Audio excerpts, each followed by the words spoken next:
All right, let's go out to Knoxville, Tennessee, and talk to Dan the Man. What's up, Daniel? Hey, it's a pleasure talking to you, Dr. John. You too, brother. What's up, man? Well, my wife and I, we have this recurring argument that tends to cause some tension between us, and otherwise we have a really great relationship. But everything's good except she sets the house on fire, and I'm just kidding. All right, so y'all have the same fight. What is it? Well, it revolves around her career, and she's currently a music teacher for a K through 8th school, and God bless her. I know she does an awesome job, but she doesn't act like she's happy, and so usually she'll kind of get to a point every now and then where she starts looking for other jobs, and she doesn't have any luck, and I think that it's because that she's looking for something really specific for like music teacher jobs in certain grade levels, and so the argument tends to happen whenever I suggest maybe learning a new skill or going back to college to learn or to get a more fulfilling career. And she's open to doing something different, but she just doesn't, she's not at all open to the idea of learning something new or going back to school. So that's the main thing that's happening. And when she sits down with you, Daniel, is she asking, what should I do to make myself feel better and not hate my job? Or is she sitting down with her husband trying to connect?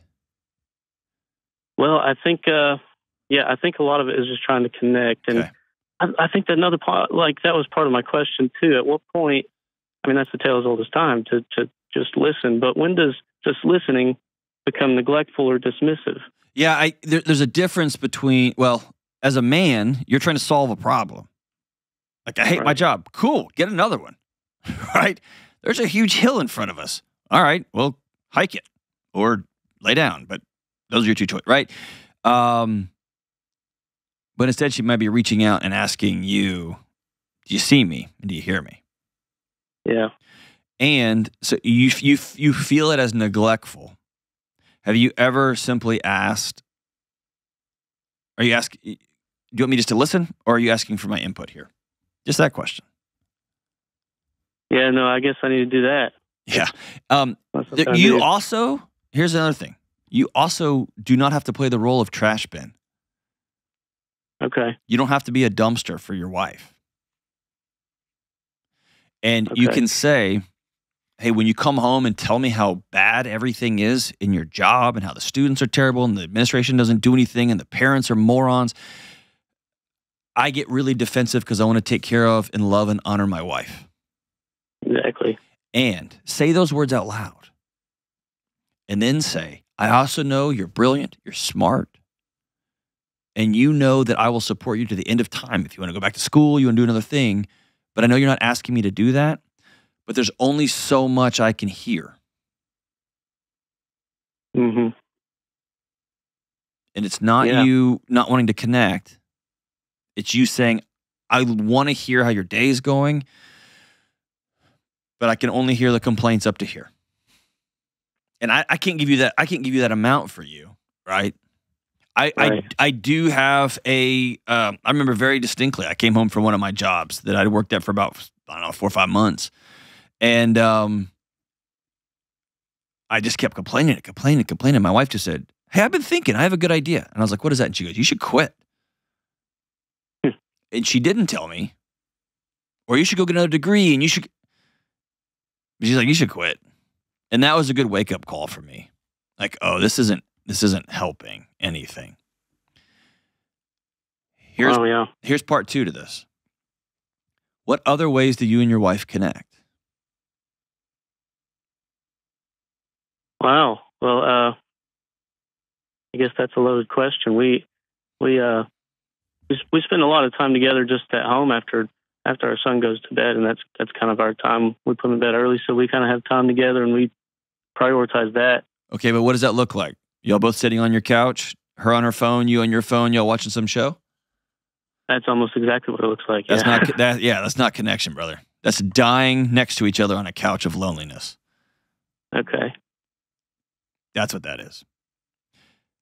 Connection would look like you waking up every morning and looking at your wife and saying, hey, how can I love you today? Yeah. not pretending we're connected just because we're in proximity to each other. You've been there, dude. You've been at a family get together, and you are as lonely as you've ever been, surrounded by people that love you. Yeah. Right? Sure, yeah. And that's the marriage y'all have created. And so, if the only bridge she has to you is negativity, that's the bridge she's going to use. It's often the same way. The only bridge men have to connection is sex. And so they'll just keep going, I need this, I need this, I need this, I need this. Instead of backing up and saying, are there other ways that I can get connection and intimacy and purpose? And so maybe you proposing, hey, I want to start doing once the kid is in bed. In fact, I'm going to send you all of the questions for humans couples, and I'll send you the dating ones too. Y'all are already married, but y'all still have fun with them. I want you to propose. Can we put our phones down? Can we just do a week without phones? Okay. Can we play a fun game? Can we play Uno? Can we play strip poker? Can we do something together? Yeah. And if she says, why? Say, I miss you. And I'm not doing a great job connecting with you. And so let's look for ways to connect. How's that ringing true with you? Well, I think this is quite a different call than I expected.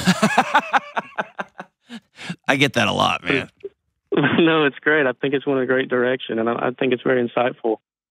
Yeah, I definitely want. I think that's important. All right, let me frame it this way. So if I'm you, here's how I would do this. You don't have to do any at all, but I'm going to give you a playbook, okay? Okay. I would take my wife out on a date. How long have y'all been married? 8 years this year. 8 years. You have one kid? Yes. Oh, God help you. Y'all waited a long time, right?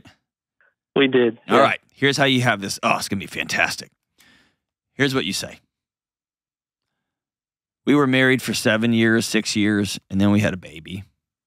And now we've just opened our eyes and the smoke is starting to clear, and we have never been married and had a baby before. Mm-hmm. I want to build a whole new marriage. Are you in? What does that mean? I don't do a very good job connecting with you. I plop down on the couch with my phone and turn on a TV show. I don't even know what makes you laugh anymore. I don't know what you think's funny anymore. I don't know what books you're reading. I don't know what podcasts you listen to. Like, I want to begin to connect with you. That means we're going to have to just practice some things and do some things differently. Are you in? Only time I hear you really spilling your heart to me is when you're telling me that you hate your job and I want to defend you and protect you, and you don't need that from me because you're good at what you do. But I want to find other ways for us to connect. What does that look like? How can I love you today? Bro, you sit down and have that conversation. One, you might just melt her. She might just get up and walk out of the restaurant and be like, what have you done with my husband? Here's the thing. You're being very vulnerable when you do this. Yeah. She might tell you, no. I'm tired. I teach all day. Then I put our kid to bed. I don't want to do anything. Like, no. And if that's the case, you all need to go see a marriage counselor because your marriage is in trouble. Okay? Okay. But most of the time, especially when husband sits down,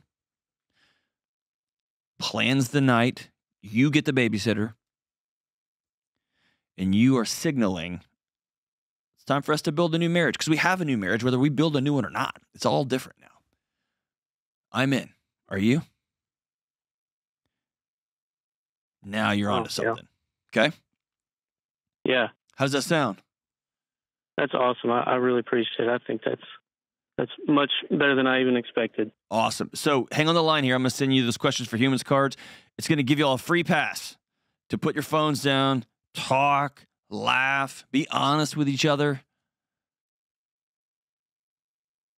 You get to build something totally new, man. And for most couples, that's super intimidating, and I get that. But man, when you rebuild a bunch of times, it becomes the funnest thing in the world. Never been married before after this. Never been married before after a kid in high school. Never been married before after burying a parent. Never been married before after whatever the job loss. You get to build something new. You get to build something new. You get to build something new. And I think that rebuild is an amazing, life-altering process if you welcome it instead of fight it. I'm proud of you for being a husband that still loves his wife and just wants to figure out how to connect. Proud of you, my brother.